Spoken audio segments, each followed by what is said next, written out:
ইন্ডিয়ার শত্রু চায়না জঙ্গলি শূকরের চাষ শুরু করেছে। প্রতি বছর লাখ লাখ খামারে এই নোংরা প্রাণী শূকর পুষে যাচ্ছে চায়না। আসলে এটা কি চায়নার কোনো নতুন চাল, নাকি কোটি কোটি টাকা কামানোর ধান্দা? চীনের এই রহস্যময় জঙ্গলি শূকর চাষ করা সম্পর্কে জানলে আপনার গায়ের লোম দাঁড়িয়ে যাবে। বন্ধুরা, যখন আমরা ফার্মিং বা পশুপালন সম্পর্কে চিন্তা করি, তখন আমাদের মাথায় যেগুলো আসে তা হলো গরু, ছাগল এবং হাঁস মুরগির খামার। কিন্তু চীনের মানুষ এত নোংরা যে তারা যে কোনো জীবজন্তুকে কাঁচা চিবিয়ে খেয়ে ফেলতে পারে, সেটা অক্টোপাস হোক অথবা মাছ। আর এখন জঙ্গলের সেই নোংরা প্রাণী শূকরকে তারা গোল্ডের মতো বিক্রি করা শুরু করেছে, যেখানে তারা এই জঙ্গলি পশুগুলোকে তাদের ফ্যাক্টরিতেই প্রতিপালন করে। কিন্তু এটা কি আসলে শুধু শূকরের খামার, নাকি গোপন রহস্যের চাল? কেননা এই পশু এত আক্রমণাত্মক হয় যে যদি মানুষের সামনে এদেরকে ছেড়ে দেওয়া হয়, তাহলে এরা আক্রমণ করে মানুষের ক্ষতি করে ফেলতে পারে। এজন্য জঙ্গলি শূকর বা অয়েল বোরের নাম শুনে অনেক দেশের লোক ভয়ে কাঁপতে থাকে। তাহলে কি চীন এই পশুগুলো দিয়ে একটি সিক্রেট হাতিয়ার বানাচ্ছে? কেননা এই প্রাণী শুধু যে আক্রমণাত্মক তাই নয়, বরং বিভিন্ন রোগবালাইও ছড়িয়ে থাকে।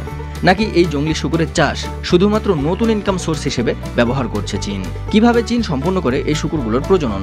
জানার আগে ভিডিওটিকে লাইক দিন এবং চ্যানেলটিকে সাবস্ক্রাইব করুন।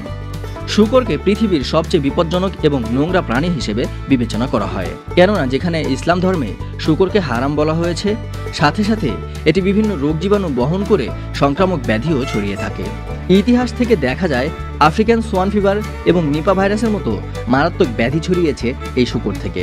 সাথে সাথে এটি ক্ষেতের ফসল নষ্ট করে থাকে এবং তৎক্ষণাৎ মানুষের উপরে আক্রমণও করে থাকে। এগুলোর কারণে বিভিন্ন দেশে এর চাষ করাকে বিপজ্জনক বলে মনে করা হয়। কিছুদিন আগে যখন করোনা ভাইরাস আক্রমণ করে, তখন সবাই চীনকে দোষ দিচ্ছিল যে ভাইরাস উহানের ল্যাব থেকে ছড়িয়েছে, অথবা চীনই বাদুর খেয়ে এই রোগ ছড়িয়েছে। তখন চীন এর কোনো উত্তর দেয়নি, আর এখন শুয়োরের মতো প্রাণী পুষে বিপদ বাড়ানোর চেষ্টা করছে। কিন্তু আসলে এই শূকরের চাষ কিভাবে করে তারা? চলুন জানা যাক। জঙ্গলি শূকর পালন করার জন্য চীনের ফ্যাক্টরিতে প্রথমে বিভিন্ন জাত সিলেক্ট করা হয়, যেখানে প্রথমে থাকে ওয়াইল্ড বোর এবং দ্বিতীয়তে থাকে ক্রসবিট ডোমেস্টিক শূকরের। এতে করে এমন এক ভিন্ন জাতের শূকর তৈরি করা হয় যেটি ওয়াইল্ড বোরের মতো শক্তিশালী হয় এবং ডোমেস্টিক শূকরের মতো মাংসাশী হয়। এভাবে ক্রস ব্রিডিং সম্পন্ন করার পর শূকরকে খামারে চাষ শুরু করা হয়। খামার সিলেকশনের জন্য তারা দুইটি পদ্ধতি ব্যবহার করে। একে তো সুউচ্চ ভবনের খামার ব্যবহার করে, যেখানে 8 থেকে 10 তলা পর্যন্ত একটি বিল্ডিং নিয়ে খামার তৈরি করা হয়। অন্যদিকে গ্রাম অঞ্চলে শেড তৈরি করে খামার তৈরি করা হয়। এটা হচ্ছে চীনের সিচুয়ান প্রদেশের একটি শূকরের খামার, যেখানে 500 থেকে 1000টি করে শূকর একসাথে পালন করা যায়। এই খামারে লোহার জাল দিয়ে তৈরি ছোট ছোট কেবিনে এক একটি করে শুয়োরকে বড় করা হয়, যাতে করে একটি আরেকটির সাথে ঝগড়া না করে এবং এদেরকে মেইনটেইন করা সুবিধা হয়।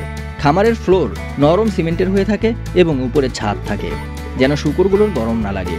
প্রতিটা কেবিনেটেই খাবার খাওয়ার এবং পানি পানের ব্যবস্থা আছে এবং পুরো ফ্যাক্টরিতে টেম্পারেচার কন্ট্রোলিং সিস্টেম থাকে। আর যখনই কোনো শূকরের বাচ্চা উৎপন্ন হয়, তখনই তাকে মায়ের সাথে 15 থেকে 20 দিন থাকতে দেওয়া হয় এবং তারপর আলাদা করে দেওয়া হয়। এভাবে তাদেরকে সাধারণ খাবার দিনে 5 বার খেতে দিয়ে বড় করা হয়। আর যখন শূকরগুলোকে বড় করা হয়, তখন এদেরকে ফল এবং সবজির সাথে সাপ্লিমেন্টও খাওয়ানো হয়, যাতে করে এদের গ্রোথ দ্রুত হয়। মাঝে মাঝে এদেরকে সাধারণ গরু ছাগলের মতো মাঠে চড়িয়েও বেড়ানো হয়। খোলা মাঠে কয়েক ঘন্টার জন্য এই শূকরগুলোকে খেলাধুলার সুযোগ দেওয়া হয়, খাবার খাওয়ার সুযোগ দেওয়া হয় এবং কাদামাটিতে গোসল করার সুযোগ দেওয়া হয়।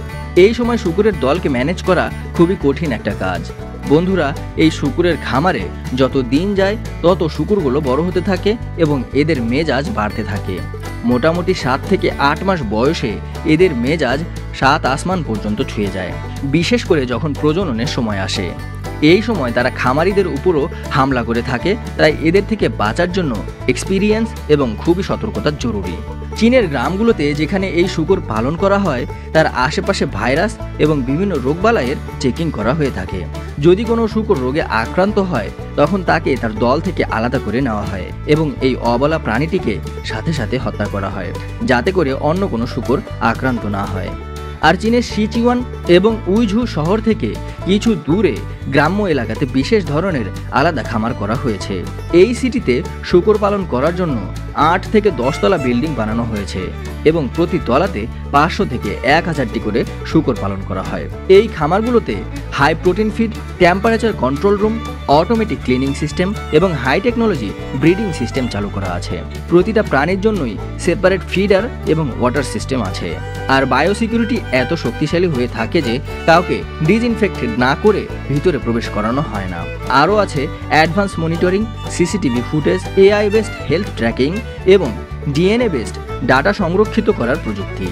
এখন কথা বলবো কিভাবে এই জংলি শূকর থেকে চীন প্রতি বছর কোটি কোটি টাকা কামাই করে। তো দেখেন, যখন এই শূকরগুলো পুরোপুরিভাবে বড় হয়ে যায় তখন তাদেরকে খাঁচায় বন্দি করে এভাবে চীনা মার্কেটে বিক্রি করে দেওয়া হয়, যেখানে এই অবলা প্রাণীদেরকে জবেহ করে এদের মাংস বিক্রি করা হয়। আবার এদের মাংস প্রসেস করার জন্য বড় বড় ফ্যাক্টরিও তৈরি করা হয়েছে, যেখান থেকে এই শূকরের মাংসগুলোকে প্যাকেট করে কেজি প্রতি বিক্রি করা হয়। তাদেরকে কত দামে আসলে বিক্রি করা হয়? সাধারণত এই জংলি শুয়োরের মাংসের দাম ডোমেস্টিক শূকরের মাংস থেকে দ্বিগুণ হয়ে থাকে। এর প্রতি কেজি 700 থেকে 1200 টাকা করে বিক্রি করা হয়। আর প্রতি শূকর থেকে আনুমানিক 80 থেকে 100 কেজি মাংস পাওয়া যায়। মানে একটি শূকরকে 70,000 থেকে 1 লাখ টাকা পর্যন্ত বিক্রি করা হয়ে থাকে। তো যদি কোনো ফার্ম প্রতি মাসে 500টি করে শূকর সাপ্লাই করে থাকতে পারে তাহলে তার মাসিক ইনকাম 4 থেকে 5 কোটি টাকার উপরে চলে যায়। অন্যদিকে দুনিয়ার সব দেশে জংলি শূকরের মাংস বিক্রি নিষিদ্ধ হলেও চীনে এটিকে খাসভাবে বিক্রি করা হয়, কেননা লোকজন বিশ্বাস করে এতে প্রচুর প্রোটিন রয়েছে, কম ফ্যাট রয়েছে এবং বিভিন্ন শক্তি বাড়াতে কাজ করে। আর কিছু কিছু জায়গায় এটিকে যৌন শক্তি বাড়ানোর উৎস হিসেবেও মনে করা হয়। যদিও এর বৈজ্ঞানিক সত্যতা পাওয়া যায়নি, তবুও চীনে বিভিন্ন বড় বড় রেস্টুরেন্টের জংলি শূকরের মাংসকে অনেক চড়া দামে বিক্রি করা হয়। কিন্তু ইনকামের পথ এখানে শেষ নয়, কেননা চীনের বিভিন্ন ফার্মাসিউটিক্যালসে শূকরের হাড্ডি থেকে বিভিন্ন মেডিসিন তৈরি করা হয়। শূকরের চর্বি বিউটি প্রোডাক্টস বানানোর জন্য ব্যবহার করা হয় এবং মেডিকেল রিসার্চে এদের রক্তও ব্যবহার করা হয়। সাথে সাথে চীন জংলি শূকরের মাংস, চর্বি, হাড্ডি এবং রক্ত এক্সপোর্টও করে থাকে। তার মানে বোঝাই যাচ্ছে চীনে জংলি শূকরের পালন করার জন্য পুরো ইকোসিস্টেম তৈরি করা হয়েছে, যা প্রতি বছর হাজার হাজার কোটি টাকার বিজনেস জেনারেট করে। বন্ধুরা, কিছু বিশেষজ্ঞ বলে থাকে চীনে জংলি জানোয়ার পালন করার জন্য আসল গেম তো অন্য ধরনের। জি হ্যাঁ, এখানে সবচেয়ে বড় প্রশ্ন এটাই যে চীন আসলে এগুলো কি শুধুমাত্র ইনকামের জন্য করে থাকে নাকি এর পিছনে রয়েছে বড় কোনো রহস্য। দেখুন, ভারতের পরে চীনই হচ্ছে সবচেয়ে বড় জনসংখ্যার দেশ, যেখানকার 90% মানুষই মাংসাশী। এই কারণে চীনে মাংসের চাহিদা অনেক বেশি, আর এজন্যই তারা জংলি পশুকে পালন করা শুরু করে এবং তাদের মাংসের চাহিদা পূরণ করে। আর এক্সপোর্টের নামে তারা এই জংলি পশুগুলোকে ইন্ডাস্ট্রিয়ালিস্ট খামারে পালন করা শুরু করেছে, যা কিনা সামনের ভবিষ্যতে বায়ো রিসার্চ, ল্যাব টেস্টিং এবং যুদ্ধে ব্যবহার করা যেতে পারে, যাতে করে যুদ্ধের সময় এই জংলি শূকরগুলোকে যুদ্ধে জেতার জন্য ওখানে ছেড়ে দেওয়া যায়, তাদের মাধ্যমে ভাইরাস ছড়ানো যায়, অথবা ভারত এবং বাংলাদেশের আশেপাশে ছেড়ে দিয়ে এদের মাধ্যমে ফসল ধ্বংস করা যায়। তার মানে এটি আসলে চীনের শুধু খাবার নয়, চীনের একটি সামরিক অস্ত্রও বলা যায়। আর এটা এমন ধরনের অস্ত্র যাকে কোনো ডিফেন্সিভ সিস্টেম ডিটেক্ট করতে পারে না। এজন্য আমাদের সতর্ক থাকা উচিত, কেননা চীন যে পশুগুলোকে পালন করে যাচ্ছে তার মাধ্যমে আমাদের ক্ষতি হতে পারে। পরিশেষে বলি, ভারত এবং বাংলাদেশের মতো দেশগুলোতে শূকরকে ঘৃণ্য চোখে দেখা হয়, কেননা এগুলো ফসলের জমি নষ্ট করে, তাই এদেরকে মেরে ফেলার জন্য হুকুম দেওয়া হয়।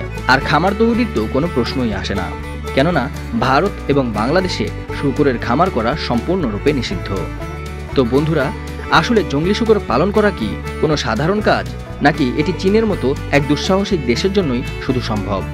আপনারা কি মনে করেন, এটি কি আসলেই সামনের দিনগুলোতে আমাদের জন্য এক বিপদ বয়ে নিয়ে আসবে? অবশ্যই কমেন্ট করে জানাবেন। ধন্যবাদ, দেখা হবে নতুন কোনো ভিডিওতে।